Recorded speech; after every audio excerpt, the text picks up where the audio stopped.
on? Is this a microphone right now? Hello, everybody. Good morning. Welcome to my channel, Infamous Kiki. This is Love After Lockup. I don't even know how they doing the seasons no more. Season 4 episode. Whatever. Felons for Life is the name of the episode. And I'm here to talk about the episode. Now, normally, y'all know on my channel, I watch the episodes live. But, however, I could not watch this live because I've been busy. Your girl is just busy. So I decided to hop on here and just talk about the episodes. Talk about this episode. And I will be watching the other episode live on Friday, hopefully. I'll plan to watch it live. But this one, we're just going to talk about it. I've watched this episode twice. I've listened to a few other people's analysis. I was on Geo Malik's channel discussing it even before I even seen the episode. That was this past Saturday. So I finally sat down to watch the episode. Like I said, I haven't been able to watch it live with y'all. So I just thought I'd put up something because people are like, damn, where's your analysis? So I'm just going to go through the couples and we're just going to talk about each couple by one and my observations. I know some of you guys most of you guys are going to watch this on the rewatch. I know some of you guys don't even watch this show. Some of you guys have heard about the show because y'all have heard stuff on the internet and y'all have seen things on social media and y'all like, what is everybody talking about? So some of y'all are late that y'all just started watching the show and are behind. So, we're going to discuss the show. We're going to discuss a little bit about the internet stuff. Of course, I'm going to give my scathing opinion. Some of y'all left some comments talking about they like me because I keep it real. I keep it 100. 100. I will interject my experiences, my thoughts. And like I said, I watch not a lot of bloggers, but several. And nobody can break it down like me because I've lived this life. I've dated dudes who were incarcerated. I done been a hood chick. I done been engaged to a hood dude. So, I mean, I didn't meet nobody in jail and started writing them, nothing like that. The dudes I dated, I knew them first and then they went to jail. Or they came out of jail and I met them. So, nothing like that. But I do have a different perspective than a lot of the bloggers out there because I come from a personal perspective. So, like, share, subscribe to my channel. Make sure you comment, thumbs up the video, and here we go. So, in this episode, who are we going to start out with? We're going to start out with Skylar and Nathan. So, Skylar and Nathan is the dude with the beard. Skylar is the Caucasian girl. They live in Ohio. Skylar and Nathan actually knew each other before he got locked up. They hung around the same people, did the same things. And so Skylar and Nathan kind of got together before they got locked up while she was in a halfway house. And then they was talking because she got in trouble, went back to jail. And so they still talking. So she just now got out. Well, Nathan got out first, got his shit together. And then Skylar got out. So that's just a little background if you're trying to figure out who it is. Because I know it's hard. Some of y'all not good with the names, and it's hard to keep track of the people. But that's who Nathan and Skylar are. So Skylar just got out of jail. She has a friend, supposedly her really good friend, that she met in a halfway house. First of all, and then her friend might get in trouble. First of all, that's just irresponsible. Did anyone else think, girl, what you doing? You just got out of jail. You having your friend who's in a halfway house come spend time with you, and they go get their hair did and all that, and that's fine. That's fine. But I don't think that was a good idea because she was saying that she might get in trouble. And again, I have to say, I'm not a former addict. I am not a former incarcerated person. I've never spent a day of jail in my damn life. But I know addicts and I know former addicts. I've had them in my family. And I know a lot of formerly incarcerated people. I've dated people formerly incarcerated. I have a lot of formerly incarcerated people in my family. The behavior that Skylar is displaying with her friend is, number one, is childish. Number two, it could put her friend's freedom at jeopardy in a halfway house. Skylar already got in trouble with the halfway house and ended up back in jail. I know somebody that was in a halfway house, got caught with illegal substances, and took his ass back to jail. So it can happen, y'all. It does happen frequently, because some people go to halfway house and they can't handle it. So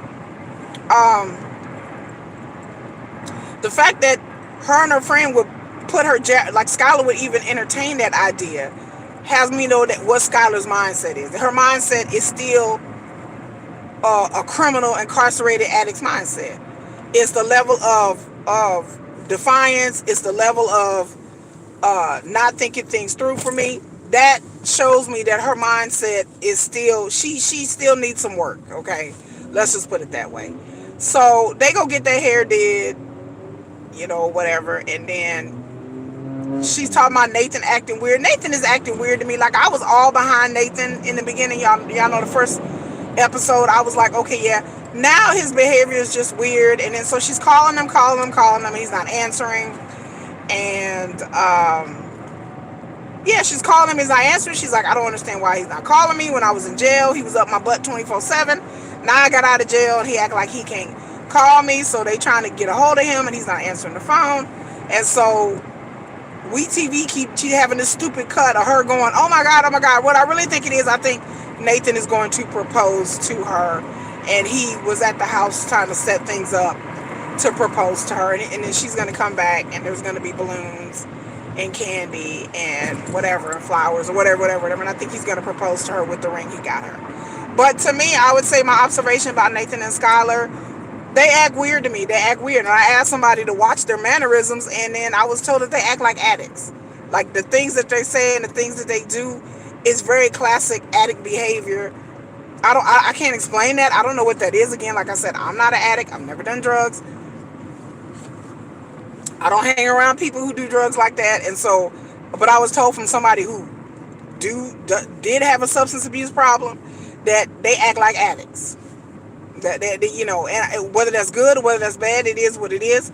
But I don't know if their relationship is going to work out or last. I think Skylar seems like she's trying to get her life together, but I don't know if she's going to get out of her own way. And then Nathan, I don't know. Nathan is just, he's weird sauce to me. I don't know. Is it just me? He gives me a real weird feeling. There's something weird about Nathan that I just find off-putting. But maybe it's just me. I don't know. But they didn't really have much this episode. So, they didn't really have much. So, then next couple I'm going to talk about is Eris and Cameron. Okay. First of all, people saying, oh, they like Cameron. First of all, like I said before, I don't get on people's social media or they Facebook pages or whatever off this show. I don't give a damn enough to do any of that. I don't care about what these people are talking about or what they writing on Twitter. I don't care what other people are writing on Twitter. I'm not a social media person. I'm just not. Call me old AF, whatever. I just don't care. I'm not that nosy about people. I don't even like people. I'm an introvert. I'm not a people person. So, I don't find people interesting enough. I don't even follow my own mama on Facebook. Like, I'm just like, I live with you. We good. Like, I have social media, of course, but I use my social media to promote my businesses mostly, not tell people what I'm eating or what I'm wearing or where I'm going. Like, I may post a little bit of that, but a lot of times I do it to bring people to my YouTube channel or bring people to my businesses. Oh my God. Sorry, y'all. My phone is, speaking of mama. Speaking of mama. Hello, mama calling me. So I don't care enough to know about what these people on these reality shows is doing. I don't watch a lot of reality shows. I watch 90 Day and this one. So I don't really care what the hell people are doing. So there have been other bloggers who are like, oh, I like OG Cam. They like Cameron. Cameron and Eris are just boring. They just boring. They boring. They effing boring. I don't know what kind of titty shirt Eris was wearing. I'm like, she got a 12-year-old daughter, 12-year-old daughter. Girl, why? Y'all, okay. Like I've said it before, and I say it almost every episode. I don't care what anybody does with their life, period. I really don't care. But what annoys me so bad is just, I have to calm myself, is when people involve children. That's the only thing that gets me riled up and upset. My blood pressure be high. because I don't like people involving their children in these episodes. Now, we've only seen Eris's daughter once, so that's good. But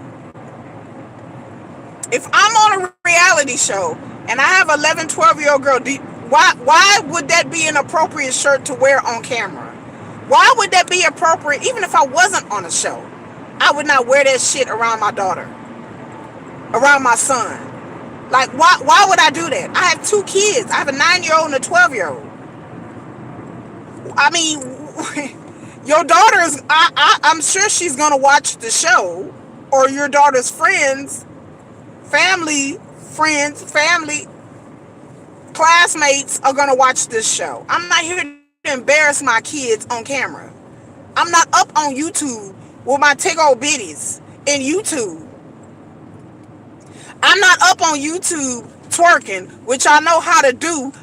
Miss Kiki can drop it like it's hot. I can South Dallas drop like the rest of them with my old ass. But it's not something I would do on YouTube because I don't want my kids to get a hold of these videos and be like, Mommy, what you doing? Mama, you bent over with your what out? What is that? My kids would literally have a heart attack. They would be embarrassed, they would be in shock, and then I would be embarrassed for myself. So I was embarrassed for Eris, period, up there wearing that shirt. Kid or no kid. Girl, what you wearing? And why? That was just dumb. I'm like, girl, what? Anyway, so Cameron proposes to Eris in front of the jail. He's in a halfway house. He got in trouble because he was drunk at the halfway house. He proposed to her in front of the halfway house or the jail house, whatever they was at. He got on his knee in front of the halfway house, proposing to her with a ring that he got before he went to jail. I thought him and Eris met while he was in jail, but it may have been before. I may have got that wrong. But apparently, from what I know in the episode, I got to go back and watch, she sent him a message on Facebook. So were they talking before he went to jail or while he was in jail? I don't know which one. Either way, he said that he had bought the ring previously and then he got locked up. Something, the math ain't mathing. Something is not adding up. So you went and bought a ring for who, sir? Did he buy a ring? Because he didn't say, well, I bought a ring for Eris. Maybe that was implied. Again, I watched this episode 2 or 3 times. I'm like, am I hearing what I think he's hearing, or I'm just not understanding his ass? So maybe I'm not understanding him. Maybe y'all can clarify in the comments. I don't know.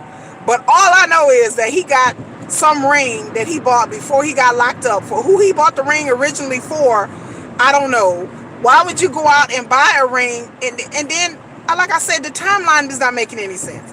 The way it would seem is that she was a fan of his music. She contacted him on Facebook. He messaged back. And then either he went to jail right after that, or he was already in jail and she messaged him on Facebook. I don't know which one. But it's like, how did you buy a ring? They didn't even know each other that long. So okay. Y'all, I don't understand, y'all. The timeline, the math is not math. The timeline's not timelining. So, I don't know. I need somebody to get out a flow chart for what these people be saying sometimes because it don't make no sense. But anyway, Eris and Cameron, I find them boring. I don't find anything charming or sweet about Cameron. Cameron's a hood booger. That's it. Like, I don't understand why people are like, oh, I like Cameron. Hercules. Cameron's a hood booger. What are you bloggers talking about? Like I said, I'm not on his social media because he makes jokes and he kiki and caw on social media. All of a sudden, Cameron, I like him. He entertaining. That's entertaining? Well, shit, I got about 10 cousins that must be entertaining in a mug. Yeah, I said entertaining in a mug. Because I got family members that are funny. Hell, I'm funny. What that mean? Cameron and Eris are boring. Next. Move on. He proposed in front of a jail. That's just as bad as Gabby and Chris. I mean, come on, y'all. Y'all stop it. Y'all stop gassing these people up because y'all want something to talk about on social media. You're not going to hear me gassing nobody up on my channel because it's good for clicks and views. Like I told y'all before, I don't give a damn about clicks and views. Well, this cast is good. No, it's good because y'all like the drama. Just be honest. That's not good. That's good for you. So yeah, I like because I can gossip and talk about. That's clicks and views, baby. That don't make a good cast. Okay. Anyway, before I totally go off, let's move on. Let's talk about Ashley and Travis. Ashley and Travis, born AF. Okay, Ashley, she always looked like she on that sauce 24 hours a day. She take Travis out to the beach, and then Travis is like, oh, I'm really into metal detecting. Okay, so when I think of metal detecting, I think of going to a club or going to the airport and going through the metal detecting, and you got to put your purse on that conveyor belt thing. That's what I was thinking. I was like, what is he talking about? Then she bring out the thing, the thing that they use on the beach to find jewelry and money. Who is into that? Like, is that a whole thing? So I looked it up, and it is a whole thing. There are people out there who go to the beach, but that's not really a hobby, Travis, honey. What? That's not. Okay, I'm just gonna let you do you, boo. Okay, you say that's a hobby. That's what you into. You do you, partner. Do you, pimpin'? Do you? I'm not gonna throw no shade at that. Travis seems like a really affable, nice guy. I would have to say that. Travis does seem like a really sweet guy. Like he seemed cool as hell. Travis seemed like the type of dude I would kick it with in a minute. But again, I'm gonna say it again. Travis and Ashley do not look good together. They do not look like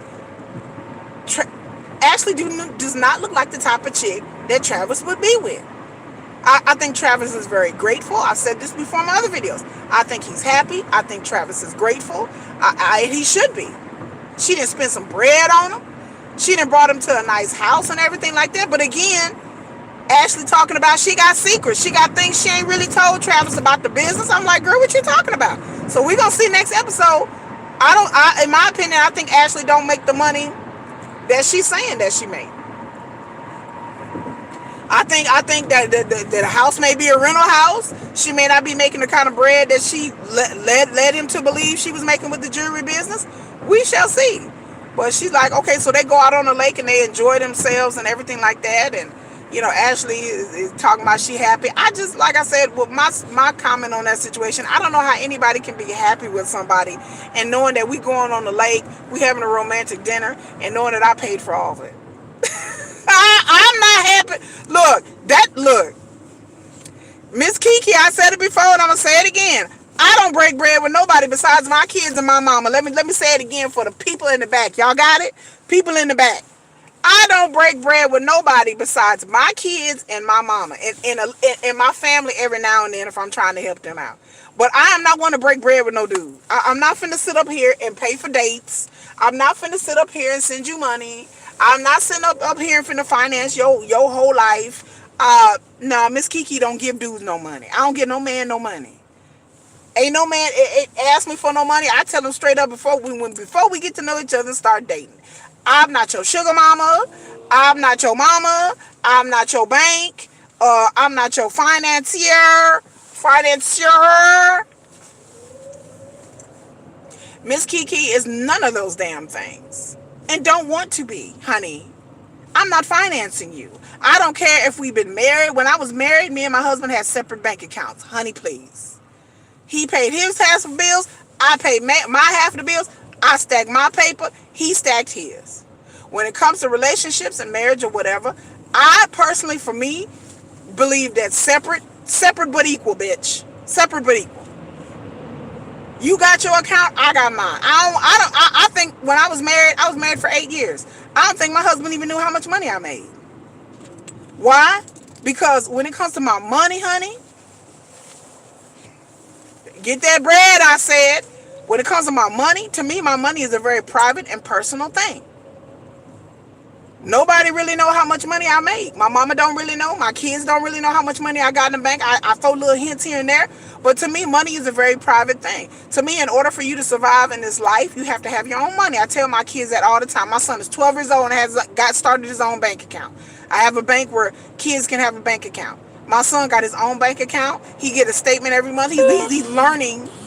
Oh, God, my mom's calling again. No, mama, no. He's learning financial responsibility. He's learning what credit is, what net worth is. I want my son to learn these things. He's 12 years old. He be 13. in April. So my kids very well much know the cost of things. They look at how much things cost. I'm raising financially responsible children because I'm a financial responsible person. I'm an accountant by trade, so I know how to account. And I'm cheap AF. I'm just gonna tell you, I'm cheap. Your girl's cheap. So the idea that I'm out here on the ocean sipping on some champagne in a boat somewhere, and I'm paying for this ish. Oh no, I'm disconcerted. I was like, this is not a good time. Nah, I pay half. I'll go Dutch on a date in a minute. I'm not a greedy chick. I'm a fair chick. You want me to pay my way at a date? Sure. You want to treat me and take me out? Sure. I'll pay half. I go half. I go half on a baby. Whatever. We go half. I don't mind going half. I don't mind going on vacation and paying half. I don't mind going somewhere and me doing Dutch if I know your bread is low. But then again, if your bread is low, I probably ain't trying to date you no way. But I'm just saying, everything happen to people. People lose their job. People get laid off. I get it. If that's a situation, we don't really need to go out then. Not until you get your weight up, fool. Get your weight up, partner. So the idea that I'm out here at a beach setting up lunch dates on a paddle boat and ish, and that knowing that I didn't foot the bill for this, nah, man, that's not a chill, relaxed moment for me. All my mind is going, damn, how much money did I spend? I got to take this out of my 401k. You know, I got to put this out of my savings. I got to transfer some money over to my checking account. You know, that's how my mind works. My mind is all about the money because I don't like to be broke. Some people don't mind being broke. Some people don't mind having $500 in the bank. Not me. If I don't have $10,000 in the bank, I'm upset. I'm sitting there like, Keisha, what you mad for? I didn't spend too much money during the holidays. I only got $8,000, bitch. You know, that's how I feel. Because you never know what's going to happen. You never know if your car going to break down. You have to have enough savings. You know, I started to turn this into a financial conversation, but I feel like I have to enlighten some of y'all and get y'all together. But there's nothing better than saving your money ever since you are a kid. You instill it. If you can't do it, instill it in your children. I know people living paycheck to paycheck. I vowed once my husband passed away and I was in dire financial straits. When my husband passed away, I got left with a bunch of debt. I got left with credit cards that was in my name, that was in his and her name. And best believe, when your spouse died, the credit card company looking at you like, this is a joint account, bitch. You're still alive. Where our money? But my husband died and I'm used to having two incomes. They don't care. You still are expected to pay. So, I went into lots of debt. I'm finally now just clawing myself out of a debt and my husband died in 2014. I'm still clawing. I had to claw myself out of debt. It took me years. My credit score tanked. So I promised myself I'll never do that again. Never in my life. Be stuck and be broke. Sorry, y'all. You know, y'all had to answer a phone call real quick.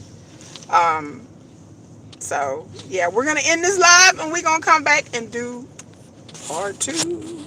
I had to answer a call real quick. I'm sorry, y'all.